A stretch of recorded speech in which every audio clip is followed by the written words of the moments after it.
Welcome to the शिक्षा capital. इस video के अंदर हम भक्तिकाल से संबंधित महत्वपूर्ण तथ्यों और प्रश्नों पे बातचीत करेंगे जो प्राय परीक्षाओं में देखने को मिलते हैं। तो परीक्षा के लिहाज से ये वीडियो आपके लिए बहुत ही ज़्यादा महत्वपूर्ण होने वाली है। इससे पहले हमने आदिकाल पे बातचीत कर ली है। आदिकाल पे हमने 2 वीडियोस के अंदर बात करी है। 2 वीडियोस के अंदर आपका कंप्लीट हो गया है पूरा आदिकाल। इस पे हमने महत्वपूर्ण तथ्यों और प्रश्नों पे बात करी है जो प्राय परीक्षाओं में आते हैं। तो उन दोनों वीडियोस के लिंक आपको इस वीडियो की डिस्क्रिप्शन में मिल जाएंगे। आज हम शुरू करते हैं भक्तिकाल। पहला प्रश्न है कि आचार्य शुक्ल ने भक्तिकाल का समय निर्धारित किया है, यानी कि आचार्य रामचंद्र शुक्ल के अनुसार भक्तिकाल का समय क्या है। आचार्य रामचंद्र शुक्ल से आप परिचित हैं। इनका हिंदी साहित्य का इतिहास 1929 में हिंदी शब्द सागर की भूमिका में प्रकाशित हुआ था। तो आचार्य रामचंद्र शुक्ल ने भक्तिकाल का समय क्या माना है। संवत 1375 से 1700 तक इन्होंने समय माना है, यानी कि ईस्वी में सन 1318 से लगा के 1643 ईस्वी तक।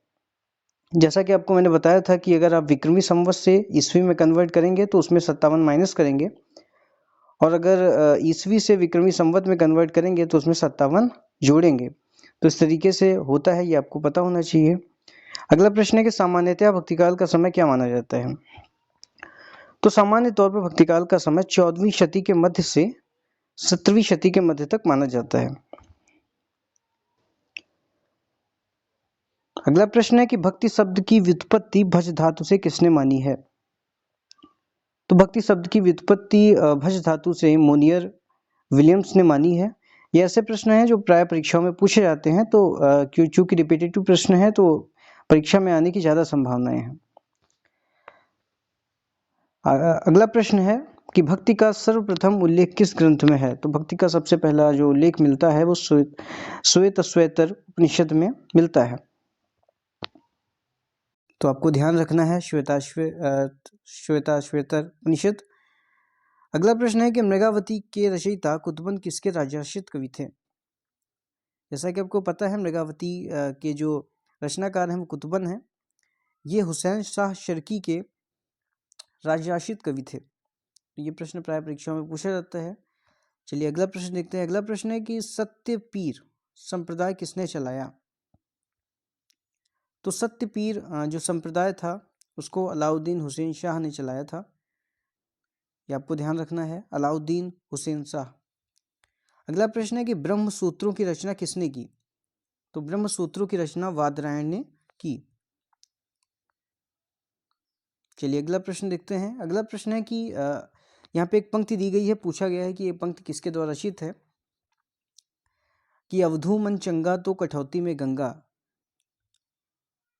एक ये पंक्ति है, और एक पंक्ति है कि बांध्या मेला तो जगत खेला, जगत चेला, बांध्या मेला तो जगत चेला। ये 2 पंक्तियां हैं जो कि गोरखनाथ के द्वारा रचित हैं। गोरखनाथ से अपरिचित हैं, नाथ संप्रदाय के प्रमुख हैं। अगला प्रश्न है कि हिंदू धर्म के प्रमुख संप्रदाय थे। तो हिंदू धर्म के प्रमुख संप्रदाय जो थे उनमें शैव, शाक्त, सौर, स्मार्त, गाणपत्य, ये कुछ प्रमुख संप्रदाय थे हिंदू धर्म के।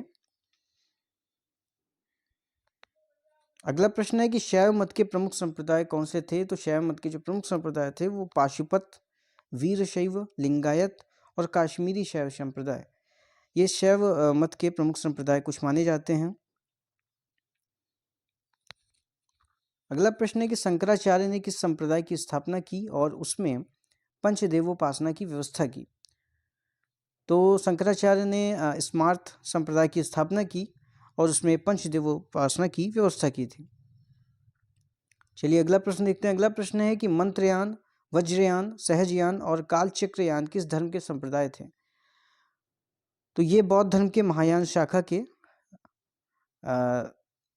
अंतर्गत आते हैं। मंत्रयान, वज्रयान, सहजयान और कालचक्रयान ये बौद्ध धर्म के महायान शाखा के अंतर्गत आते हैं। तो बौद्ध धर्म के संप्रदाय थे, ये ध्यान रखना है आपको।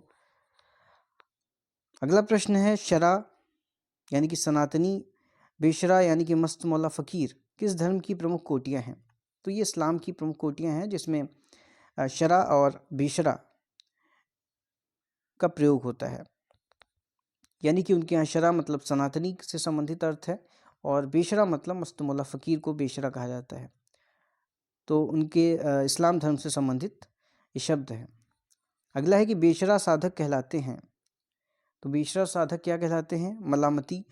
यहाँ पे ऐसे प्रश्न इसलिए आ रहे हैं क्योंकि हम लोग भक्तिकाल के अंतर्गत सूफी संप्रदाय पढ़ते हैं, तो सूफी संप्रदाय से जुड़ी हुई कुछ मूलभूत चीज़ें हैं जो परीक्षाओं में पूछी जाती हैं। अगला प्रश्न है मदारी, मलंग, कलंदरी, रसूल शाही, लाल शाहबाजिया, मूसा सुहागिया आदि किस संप्रदाय के उप संप्रदाय हैं? तो ये जितने भी उप संप्रदाय हैं ये इस्लाम के बेशरा संप्रदाय के उप संप्रदाय हैं, तो ये आपको ध्यान रखना है। आगे बढ़ते हैं। आगे प्रश्न दिया गया है कि भारतीय सूफी मुख्यतः किस संप्रदाय के हैं? तो जो भारतीय सूफी हैं ये मुख्यतः बेशरा संप्रदाय के हैं। अगला प्रश्न है कि भारतीय सूफी संप्रदाय के मुख्यतः कितने संप्रदाय हैं? तो भारतीय सूफी संप्रदाय के मुख्यतः 5 संप्रदाय हैं। चिश्ती, कादरी, सुहरवर्दी, नक्शबंदी और शत्तारी, ये 5 संप्रदाय हैं भारतीय सूफी संप्रदाय के मुख्य। अगला प्रश्न है कि साबरी और निजामी किस संप्रदाय के 2 उप संप्रदाय हैं? तो इसका उत्तर होगा चिश्ती। साबरी और निजामी जो हैं ये चिश्ती संप्रदाय के 2 उप संप्रदाय हैं, 2 उप संप्रदाय हैं, यानी चिश्ती संप्रदाय के अंतर्गत ये दोनों साबरी और निजामी उप संप्रदाय के तौर पे आते हैं। अगला प्रश्न है कि वहाबिया और रजागिया किस संप्रदाय की 2 शाखाएं हैं? तो ये कादरी संप्रदाय की 2 शाखाएं हैं। अगला प्रश्न है कि जलाली, मखदूमी, मिरन शाही, दौला शाही, इस्माइल शाही आदि किस संप्रदाय की शाखाएं हैं? तो ये सुहरवर्दी संप्रदाय की शाखाएं हैं। अगला प्रश्न है कि शास्ता पूजक संप्रदाय कहाँ प्रचलित था? तो शास्ता पूजक जो संप्रदाय था ये केरल में प्रचलित था, ये आपको ध्यान रखना है। आगे बढ़ते हैं। तो आगे प्रश्न दिया गया है कि धर्म ठाकुर, सहजिया, बाउल, सत्यपीर, कर्ता भाजा संप्रदाय कहाँ प्रचलित थे? तो ये बंगाल में प्रचलित थे। अगला प्रश्न है कि पंच सखा संप्रदाय कहाँ प्रचलित था? तो ये उड़ीसा में प्रचलित था, पंच सखा संप्रदाय। अगला प्रश्न है कि बारकरी और महानुभाव संप्रदाय कहाँ प्रचलित था, कहाँ प्रचलित थे? तो बारकरी और महानुभाव संप्रदाय जो हैं ये आपके महाराष्ट्र में प्रचलित थे। अगला प्रश्न है कि निर्गुण भक्ति का आदि स्रोत माना जाता है। तो निर्गुण भक्ति का जो आदि स्रोत यानी कि जहाँ से निर्गुण भक्ति के बारे में हमें पता चलता है तो वो है श्वेतर उपनिषद। तो आपको ये उपनिषद ध्यान रखना है, श्वेतर उपनिषद। अगला प्रश्न है कि सगुण भक्ति का आधार ग्रंथ माना जाता है। तो सगुण भक्ति का आधार ग्रंथ श्रीमद् भागवत को माना जाता है। अगला प्रश्न, ये प्रश्न काफ़ी बार परीक्षाओं में पूछा जा चुका है, सगुण भक्ति का आधार ग्रंथ किसे माना जाता है, किस ग्रंथ को माना जाता है। अगला प्रश्न है कि चुनरी क्या है? तो जो चुनरी है ये जैन साहित्य के अंतर्गत एक मुक्तक काव्य के तौर पे गिना जाता है। चुनरी, ये आपको ध्यान रखना है। अगला प्रश्न है कि भक्ति आंदोलन को ईसाइयत की देन किसने माना? तो भक्ति आंदोलन को ईसाइयत की देन ग्रियर्सन ने माना है। ग्रियर्सन से आप परिचित होंगे, हिंदी साहित्य इतिहास लेखन में इनका भी योगदान रहा है। चलिए अगला प्रश्न है कि हिंदी में भक्ति साहित्य की परंपरा किससे शुरू होती है? तो हिंदी में भक्ति साहित्य की परंपरा नामदेव से शुरू होती है। अगला प्रश्न है कि भक्ति आंदोलन को इस्लामी आक्रमण से पराजित हिंदू जनता की असहाय एवं निराश मनस्थिति से किसने जोड़ा? तो आचार्य रामचंद्र शुक्ल ने जोड़ा। आचार्य रामचंद्र शुक्ल ने अपने इतिहास ग्रंथ के अंदर इस्लामी आक्रमण का भक्ति आंदोलन पर प्रभाव माना है, उसी का यहाँ पे जिक्र है, तो ये आपको ध्यान रखना है। अगला प्रश्न है कि भक्ति को धर्म का रसात्मक रूप किसने कहा?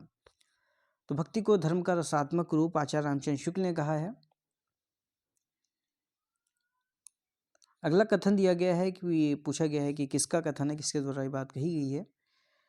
कथन क्या है? कथन है कि भक्ति का जो सोता दक्षिण की ओर धीरे धीरे उत्तर भारत की ओर पहले से ही आ रहा था, राजनीतिक परिवर्तन के कारण शून्य पड़ते हुए जनता के हृदय क्षेत्र में फैलने के लिए पूरा स्थान मिला। ये जो कथन है आचार्य शुक्ल के द्वारा दिया गया है, ये आचार्य शुक्ल की अपनी स्थापना है भक्ति आंदोलन के संदर्भ में। यहाँ पे पंक्ति दी गई है, पूछा गया है कि ये पंक्ति किसके द्वारा रचित है। पंक्ति है कि झिलमिल झगड़ा झूलते बाकी रही न काहू, गोरख हटके कालपुर कौन कहावे साहू। ये कबीर के द्वारा रचित पंक्तियां हैं। कबीर से आप परिचित होंगे। कबीर ज्ञानश्री शाखा के रचनाकार हैं। इनका जन्म काशी में हुआ था। चलिए अगला प्रश्न है। अगली भी पंक्तियां हैं, पूछी गई हैं, किससे संबंधित पंक्तियां हैं। पंक्ति है कि बहु दिवस ते हिंदिया शून्य समाधि लगाई, करहा पड़िया गाड़ में दूर पड़ा पछताए। तो ये पंक्तियां जो हैं ये कबीर के द्वारा रचित है, तो ये आपको ध्यान रखना है। अगला कथन दिया गया है, पूछा गया है कि किस रचनाकार के द्वारा जो है किस आलोचक के द्वारा ये बात कही गई है, या फिर ये कथन किसका है, ये आपको बताना है। कथन क्या है। कथन है कि ईश्वर के धर्म स्वरूप को लेकर, उस स्वरूप को लेकर जिसकी रमणीय अभिव्यक्ति लोक की रक्षा और रंजन में होती है, प्राचीन वैष्णव भक्ति मार्ग की राम भक्ति शाखा उठी। कृष्ण भक्ति शाखा केवल प्रेम स्वरूप ही लेकर नई उमंग में फैली। तो ये जो कथन है आचार्य शुक्ल के द्वारा कहा गया है, ये प्राय परीक्षाओं में देखने को मिलता है। अगला प्रश्न देखते हैं। अगला प्रश्न है कि भक्ति की निष्पत्ति श्रद्धा और प्रेम के योग से होती है। तो ये आचार्य रामचंद्र शुक्ल का कथन है। उन्होंने ये भक्ति की निष्पत्ति के विषय में बताया है कि जो श्रद्धा और प्रेम के योग से भक्ति की निष्पत्ति होती है, यानी कि श्रद्धा प्लस प्रेम इज इक्वल टू भक्ति। तो श्रद्धा और प्रेम के योग से भक्ति की निष्पत्ति होती है, ये आचार्य रामचंद्र शुक्ल का कहना है। तो ये आपको ध्यान रखना है। अगला प्रश्न है कि मराठी भाषा में अभंगों की रचना किसने की। तो मराठी भाषा में अभंगों की रचना जो है नामदेव ने की, संत नामदेव हैं ये। अगला प्रश्न है कि नामदेव के गुरु कौन थे। तो नामदेव के जो गुरु थे वो विसोवा खेचर थे। तो ये आपको ध्यान रखना है। ये प्राय परीक्षाओं में इनके गुरु के विषय में पूछा जाता है, इनके गुरु का नाम आता है, पूछा जाता है इनके गुरु का नाम। अगला प्रश्न है कि महाराष्ट्रीय संत नामदेव जाति के थे, यानी कि महाराष्ट्रीय यानी कि महाराष्ट्र के जो संत नामदेव हैं उन किस जाति के थे। तो दर्जी जाति के थे। ये आपको ध्यान रखना है। अगला प्रश्न है कि नामदेव की हिंदी रचनाओं की भाषा थी। तो वो हिंदी रचनाओं में उनकी किस तरीके की भाषा थी। सगुण भक्ति के पदों की भाषा ब्रज थी। निर्गुण पदों की नाथपंथियों द्वारा गृहीत खड़ी बोली या सधुकड़ी भाषा इन्होंने इस्तेमाल की है।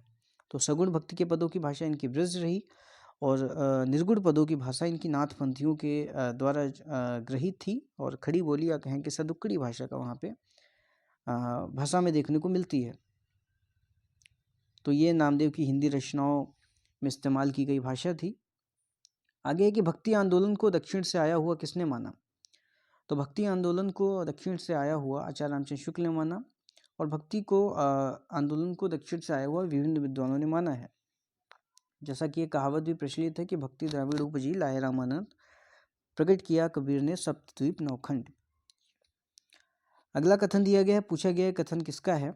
कथन है कि अपने पौरुष्य हताश जाति के लिए भगवान की शक्ति और करुणा की ओर ध्यान ले जाने के अतिरिक्त दूसरा मार्ग ही क्या था। तो ये कथन जो है आचार्य रामचंद्र शुक्ल का है। अगला कथन दिया गया है, पूछा गया है कि किस आलोचक का है। ये कथन प्राय परीक्षाओं में हमें देखने को मिलते हैं, बहुत ही प्रसिद्ध ये कथन है, तो इसीलिए रिपीट होते रहते हैं परीक्षाओं में। तो कथन है कि मैं इसी रास्ते सोचने का प्रस्ताव करता हूँ। मतों, आचार्यों, संप्रदायों और दार्शनिक चिंताओं के मानदंड से लोक चिंता को नहीं मापना चाहता, बल्कि लोक चिंता की अपेक्षा में उन्हें देखने की सिफारिश कर रहा हूँ। ये जो कथन है ये आचार्य हजारी प्रसाद द्विवेदी का है। आचार्य हजारी प्रसाद द्विवेदी हिंदी के वरिष्ठ आलोचक हैं। एक और कथन दिया गया है हजारी प्रसाद द्विवेदी का ही, जो कि परीक्षाओं में पूछा जाता है। कथन क्या है। कथन है कि बौद्ध तत्ववाद, जो निश्चय ही बौद्ध आचार्यों की चिंता की देन था, मध्य युग के हिंदी साहित्य के उस अंग पर अपना निश्चित पद चिन्ह छोड़ गया है, जिसे संत साहित्य नाम दिया गया है। मैं जो कहना चाहता था वह यह है कि बौद्ध धर्म क्रमशः लोक धर्म का ग्रहण कर रहा था, लोक धर्म का रूप ग्रहण कर रहा था, और उसका निश्चित चिन्ह हम हिंदी साहित्य में पाते हैं। तो ये जो कथन है ये हजारी प्रसाद द्विवेदी के द्वारा दिया गया है। एक और कथन यहाँ पे आचार्य हजारी प्रसाद द्विवेदी का जो प्राय परीक्षा में पूछा जाता है, कहते हैं कि लेकिन जोर देकर कहना चाहता हूँ कि अगर इस्लाम नहीं आया होता तो भी इस साहित्य के बाहर आना वैसा ही होता जैसा आज है। तो ये हजारी प्रसाद द्विवेदी का कहना है। हजारी प्रसाद द्विवेदी ने रामचंद्र शुक्ल की स्थापनाओं के प्रतिपक्ष में ये बात कही थी। तो ये उनका मत है आचार्य हजारी प्रसाद द्विवेदी का भक्ति आंदोलन के संदर्भ में। अगला है कि भक्ति आंदोलन को भारतीय चिंतन धारा का या भारतीय चिंताधारा का स्वाभाविक विकास किसने माना? तो ये आचार्य हजारी प्रसाद द्विवेदी ने माना है। भारतीय चिंतनधारा या भारतीय चिंताधारा का स्वाभाविक विकास भक्ति आंदोलन को आचार्य हजारी प्रसाद द्विवेदी ने माना है। यहाँ पे एक मत दिया गया है, पूछा गया है कि किसका है, कि प्राकृत अभ्रंश की श्रृंगार प्रधान कविताओं की प्रतिक्रिया में भक्तिपरक रचनाओं को बढ़ावा मिला। तो ये जो मत है आचार्य हजारी प्रसाद द्विवेदी का है। एक यहाँ पे कथन दिया गया है, पूछा गया है कि किस आलोचक का ये कथन है। कथन है कि अत्यधिक प्राकृत केंद्रीय कविता की प्रतिक्रिया का अवसान सहज भगवत प्रेम में हुआ। संतों और सगुण मार्गी भक्तों ने नए रसबोध को बढ़ावा दिया। जो कथन है आचार्य हजारी प्रसाद द्विवेदी के द्वारा दिया गया है, तो आपको ध्यान रखना है। एक और कथन यहाँ पे हजारी प्रसाद द्विवेदी के द्वारा दिया गया है, जो कि प्राय परीक्षाओं में पूछा जाता है। कथन है कि शायद ही किसी अन्य जाति में अपनी वर्तमान सामाजिक मर्यादा के विषय में ऐसा तीव्र असंतोष हो जैसा कि वन्यजीवी जातियों में पाया जाता है। इस तीव्र असंतोष का गहरा संबंध निर्गुण संतों के अक्खरपन से है। ये जो कथन है आचार्य हजारी प्रसाद द्विवेदी के द्वारा दिया गया है। आचार्य हजारी प्रसाद द्विवेदी की कबीर को लेके कबीर शीर्षक से इनकी पुस्तक आती है, जिस पुस्तक में इन्होंने कबीर के विषय में चर्चा की है। चलिए अगला प्रश्न देखते हैं। अगला जो प्रश्न है, म्लेच्छा क्रांतिषु देशेषु, तो जो कथन है किसका है ये पूछा गया है यहाँ पे। तो ये जो कथन है वल्लभाचार्य के द्वारा दिया गया है, वल्लभाचार्य से अपरिचित है। अगला प्रश्न है, यहाँ पे भी कथन पूछा गया है कि कथन किसका है। कथन है कि अनुभव अवसानत्वात् ब्रह्म ज्ञानस्य, ये कथन किसका है, ये शंकराचार्य के द्वारा दिया गया है। ये वही शंकराचार्य हैं जिन्होंने अद्वैतवाद दर्शन दिया है। यहाँ पे पंक्तियां दी गई हैं, पूछा गया है कि पंक्तियों के रचनाकार कौन है।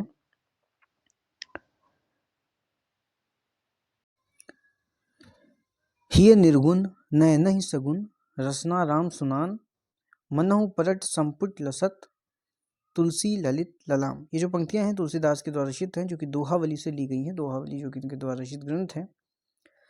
तुलसीदास जी के टोटल 12 ग्रंथ हैं इनके द्वारा रचित, जिसमें से 6 अवधी भाषा के हैं, 6 ब्रज भाषा के हैं।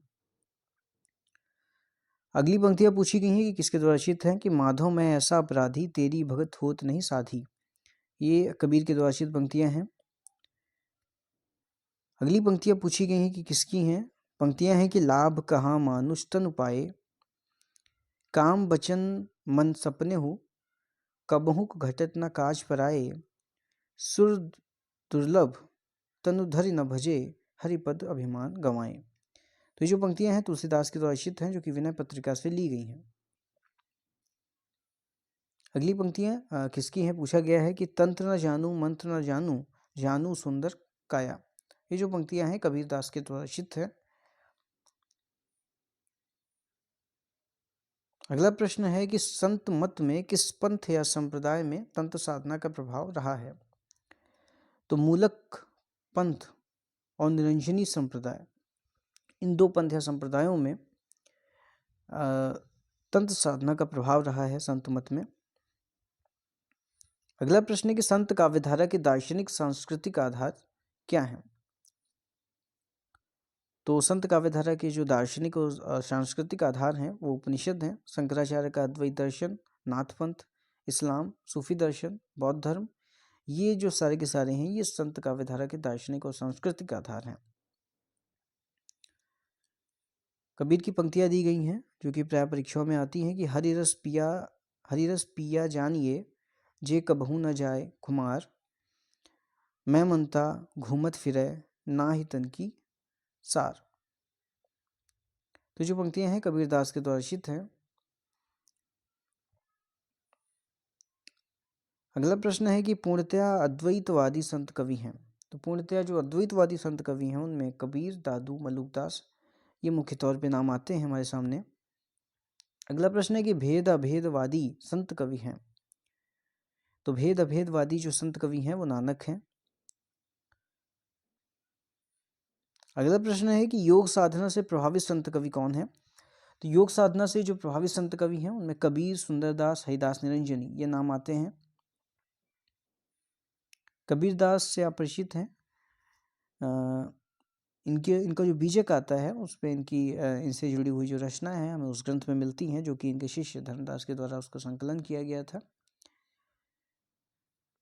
अगला प्रश्न है कि योग साधना से अप्रभावित संत कवि हैं। तो योग साधना से जो अप्रभावित यानी योग साधना का जिन पर प्रभाव नहीं है ऐसे संत कवियों में जो नाम आते हैं वो दादू, नानक, रैदास, जंभनाथ, सिंगा, भीषण, रज्जब, बावरी साहब, मलुकदास, बाबालाल ये इत्यादि नाम आते हैं जो कि योग साधना से अप्रभावित संत कवि हैं। अगला प्रश्न है कि किन संत कवियों की रचनाओं में सगुण तत्व के भी दर्शन होते हैं। तो कबीर, रैदास और मलुक के यहाँ हमको ये ऐसे संत कवि हैं जिनकी रचनाओं में सगुण तत्व के भी दर्शन होते हैं। अगला प्रश्न है कि सूफी साधना के अनुसार मनुष्य के जो 4 विभाग हैं वो यहाँ पे बताए गए हैं। सूफी साधना के अनुसार मनुष्य के 4 विभाग हैं, नफ्स, अक्ल, कलब और रूह। यानी कि इंद्रिय, अक्ल यानी बुद्धि या माया, कलब यानी कि उदय और रूह यानी कि आत्मा। यह साधना नफ्स और अक्ल को दबाकर कल्ब की साधना से रूह की प्राप्ति पर जोर देती है। तो ये सूफी साधना के अनुसार मनुष्य के 4 विभाग हैं। आगे बढ़ते हैं। आगे दिया गया प्रश्न कि सूफी संतों में प्रसिद्ध महिला साधिका है। तो राबिया जो है ये सूफी संतों में प्रसिद्ध महिला साधिका हैं। ये आपको ध्यान रखना चाहिए क्योंकि ये महिला साधिका है, इसलिए परीक्षाओं में प्रश्न यहाँ से आपका बन जाता है। अगला प्रश्न है कि हिंदी में गेय पदों की परंपरा किससे शुरू होती है। तो सिद्धों से हिंदी में गेय पदों की परंपरा शुरू होती है। अगला प्रश्न है कि हिंदी में दोहा चौपाई की परंपरा आरंभ होती है, यानी कहाँ से आरंभ होती है या किस रचनाकार से शुरू होती है। तो हिंदी में दोहा चौपाई की जो परंपरा आरंभ होती है वो सरपा से शुरू होती है, जिनका समय 769 ईस्वी राहुल संकीर्तन के अनुसार है। अगला प्रश्न है कि दंगवय पुराण। तो दंगवय पुराण के रचयिता कौन है। तो भीम कवि हैं। तो नाम आपको याद रखना है, दंगवय कवि, दंगवय पुराण जो कि भीम कवि के द्वारा रचित ग्रंथ है। तो दंगवय पुराण आपको ध्यान रखना है। अगला प्रश्न है कि एकादशी कथा के रचयिता कौन है। तो एकादशी कथा के जो रचयिता हैं वो सूरजदास हैं। अगला प्रश्न है कि जैमिनी पुराण के रचयिता। तो जैमिनी पुराण के रचयिता पुरुषोत्तम है, जैमिनी पुराण पुरुषोत्तम। अगला प्रश्न है कि ब्रजबुली क्या है, यानी ब्रजबुली ये जो शब्द है इसके विषय में पूछा गया है। तो बंगाल, असम में ब्रजभाषा प्रभावित जो बंगला असामिया है वही ब्रजबुली है। तो ये आपको ध्यान रखना है। अगले प्रश्न पे आते हैं। अगला प्रश्न है कि रामानंद के शिष्य थे। रामानंद से आप परिचित होंगे, इन्हीं के विषय में कहा जाता है कि भक्ति द्रविड़ जी लाए रामानंद, प्रकट किया कबीर ने सप्तद्वीप नखंड। तो कबीरदास जी जो हैं वो रामानंद के शिष्य हैं। इसके साथ ही साथ रविदास यानी कि जिनको हम रविदास कहते हैं और वो भी जो है रामानंद के शिष्य हैं, जिनका जन्म भी काशी में हुआ था। तो रामानंद के शिष्यों की जो पूरी लिस्ट है उनमें नाम आते हैं रविदास, कबीर, धन्ना, सेना, पीपा, भवानंद, अनंतानंद, सुरसुरानंद, नरहरानंद, पद्मावती और सुरसुरी। ये नाम आते हैं जो रामानंद के शिष्यों में। अगला प्रश्न है कि रामानंद का जन्म कहाँ हुआ था। तो इनका जन्म प्रयाग में हुआ था, जिनको आप इलाहाबाद के तौर पे भी जानते हैं। तो रामानंद का जो जन्म हुआ था वो प्रयाग में हुआ था।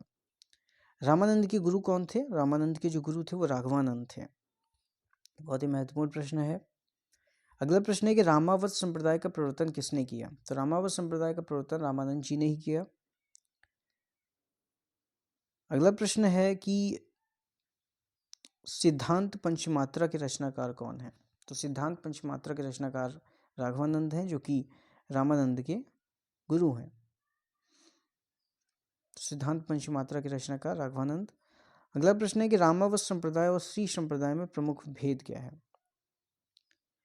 तो श्री संप्रदाय के आराध्य हैं नारायण और रामावत संप्रदाय के सीताराम यानी कि राम जी हैं। तो ये रामावत संप्रदाय और श्री संप्रदाय का प्रमुख भेद है। ये आपको भेद भी ध्यान रखना है, परीक्षाओं में प्रश्न यहाँ से बनता है आपका। रामावत संप्रदाय और श्री संप्रदाय के अंदर जो प्रमुख इसका जो भेद है वो ये है। भक्तमाल के रचयिता कौन है? भक्तमाल ग्रंथ के रचयिता कौन है? तो नाभादास जी हैं। भक्तमाल एक महत्वपूर्ण ग्रंथ है। अगर आप देखें तो जो व्यवस्थित तौर पर अगर आप ना देखें हिंदी साहित्य इतिहास लेखन, तो भक्ति काल से ही हमको हिंदी साहित्य इतिहास संबंधी जो चीज़ें हैं, जो डिटेल्स हैं वो मिलने लगती हैं। जैसे कि भक्तमाल ग्रंथ है और 252 वैष्णवन की वार्ता जो कि गोकुलनाथ के द्वारा रचित है। तो इन ग्रंथों से हमको जो है उससे पहले भी जानकारी मिलनी शुरू हो जाती है। अगला ग्रंथ है कि कबीर परचयी के रचयिता कौन है? तो कबीर परचयी के जो रचयिता हैं वो अनंत दास हैं। बहुत ही महत्वपूर्ण ग्रंथ है ये। अगला प्रश्न है कि कबीर किस शासक के समकालीन थे?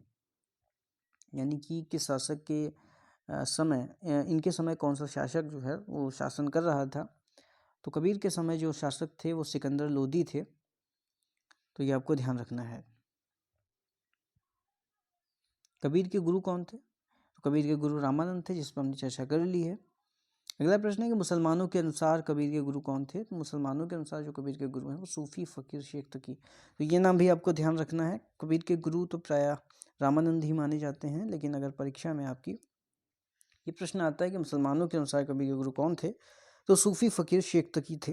तो शेख तकी का नाम आपको ध्यान रखना है। अगला कथन दिया गया है, पूछा गया है कि कथन जो है कबीर के संबंध में किसका है?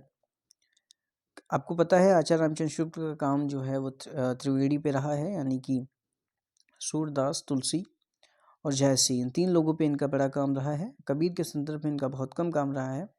तो इसके संदर्भ में इनको जो है आलोचकों के द्वारा इन पर टिप्पणी भी की जाती है कि इन्होंने कबीर को दरकिनार किया। लेकिन कबीर के संदर्भ में भी इन्होंने बहुत सी बातें करी हैं, जिनकी चर्चा हम करेंगे, जो प्राय परीक्षाओं में पूछी जाती हैं। कबीर के संदर्भ में इन्होंने कहा कि इसमें कोई संदेह नहीं कि कबीर ने ठीक मौके पर जनता के उस बड़े भाग को संभाला जो नाथपंथियों के प्रभाव से प्रेम भाव और भक्ति रस से शून्य शुष्क पड़ता जा रहा था। तो ये आचार्य शुक्ल ने इनके विषय में, आचार्य रामचंद्र शुक्ल ने इनके विषय में बात करी। एक और बात इन्होंने कबीर के संदर्भ में कही कि भाषा बहुत परिष्कृत और परिमार्जित न होने पर भी कबीर की उक्तियों में कहीं ना कहीं विलक्षण प्रभाव और चमत्कार है। प्रतिभा उनमें प्रखर थी, इसमें संदेह नहीं। तो ये आचार्य शुक्ल ने कबीर के विषय में बातें कही जो कि परीक्षाओं में पूछी जाती हैं। चूँकि बहुत कम बात कही है, इसलिए परीक्षाओं में आने की ज़्यादा संभावना है। तो कथन आपको ध्यान रखना है। अगला प्रश्न है कि कबीर का जन्म कहाँ हुआ था? तो कबीर का जन्म काशी में हुआ था, जिसे हम लोग बनारस के तौर पे जानते हैं, बनारस, वाराणसी। अगला प्रश्न है कि कबीर को वाणी का डिक्टेटर किसने कहा? तो कबीर को वाणी का डिक्टेटर हजारी प्रसाद द्विवेदी ने कहा। कबीर की वाणी का संग्रह बीजक कहलाता है। जैसा कि हमने चर्चा की थी कि बीजक इनका ग्रंथ आता है, जो कि इनके शिष्य धर्मदास ने उसका संपादन, उसको संकलित किया था बीजक को। इसके अंदर कबीर की वाणियों का संग्रह है। तो बीजक के 3 भाग हैं, रामायणी, सबद और साखी नाम से। रामायणी सबद में गेय पद हैं, साखी जो है वो दोहों में है। ये खास अंतर है, तो ये भी आपको ध्यान रखना है कि रामायणी और सबद गेय पद में है और साखी दोहों में है। साखी की जो भाषा है वो राजस्थानी पंजाबी मिली खड़ी बोली है। रामायणी और सबद ब्रजभाषा में है, जिसमें कहीं कहीं पूर्वी बोली का भी व्यवहार है। तो ये आपको ध्यान रखना है, बहुत ही महत्वपूर्ण है। इनकी बीजक के संदर्भ में प्रश्न यहाँ से बन जाएंगे आपके, एक तो भाषा को लेके और दूसरे छंद को लेके। तो ये आपको ध्यान रखना है। अगला प्रश्न है कि आचार्य शुक्ल के अनुसार कबीर की वचनावली की सबसे प्राचीन प्रति कब की है? तो आचार्य शुक्ल के अनुसार कबीर की वचनावली की सबसे प्राचीन प्रति जो है वो संवत 1561 की है। तो ये आपको ध्यान रखना है, 1561, संवत 1561 आपको ध्यान रखना है। आचार्य शुक्ल के अनुसार कबीर की वचनावली की सबसे प्राचीन प्रति जो है वो संवत 1561 की है। आगे बढ़ते हैं। कबीर का निधन कब और कहाँ हुआ था? तो कबीर का निधन 1518 ईस्वी में हुआ था, मगहर में। तो आपको ध्यान रखना है, मगहर ध्यान रखना है। दूसरा कब हुआ था? तो 1518, ये भी ध्यान रखना है। कबीर की माता और पिता का नाम क्या था? ये पूछ दिया जाता है आपकी परीक्षाओं में। तो कबीर के माता जो थी वो नीमा थी और पिता नीरू थे।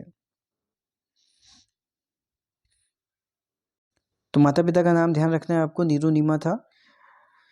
इसके साथ साथ इनकी पत्नी का नाम था लुई, पुत्र पुत्री जो इनके थे वो कमाल और कमाली थे। तो ये कबीर के विषय में कुछ प्रश्न जो आपकी परीक्षा में बनते हैं, माता पिता, पत्नी और पुत्र पुत्री से संबंधित, और जन्म मरण को लेकर प्रश्न आपके बेसिक से बनते हैं। यहाँ पे पंक्तियाँ दी गई हैं, पूछा गया है कि पंक्तियाँ किसके द्वारा रचित हैं।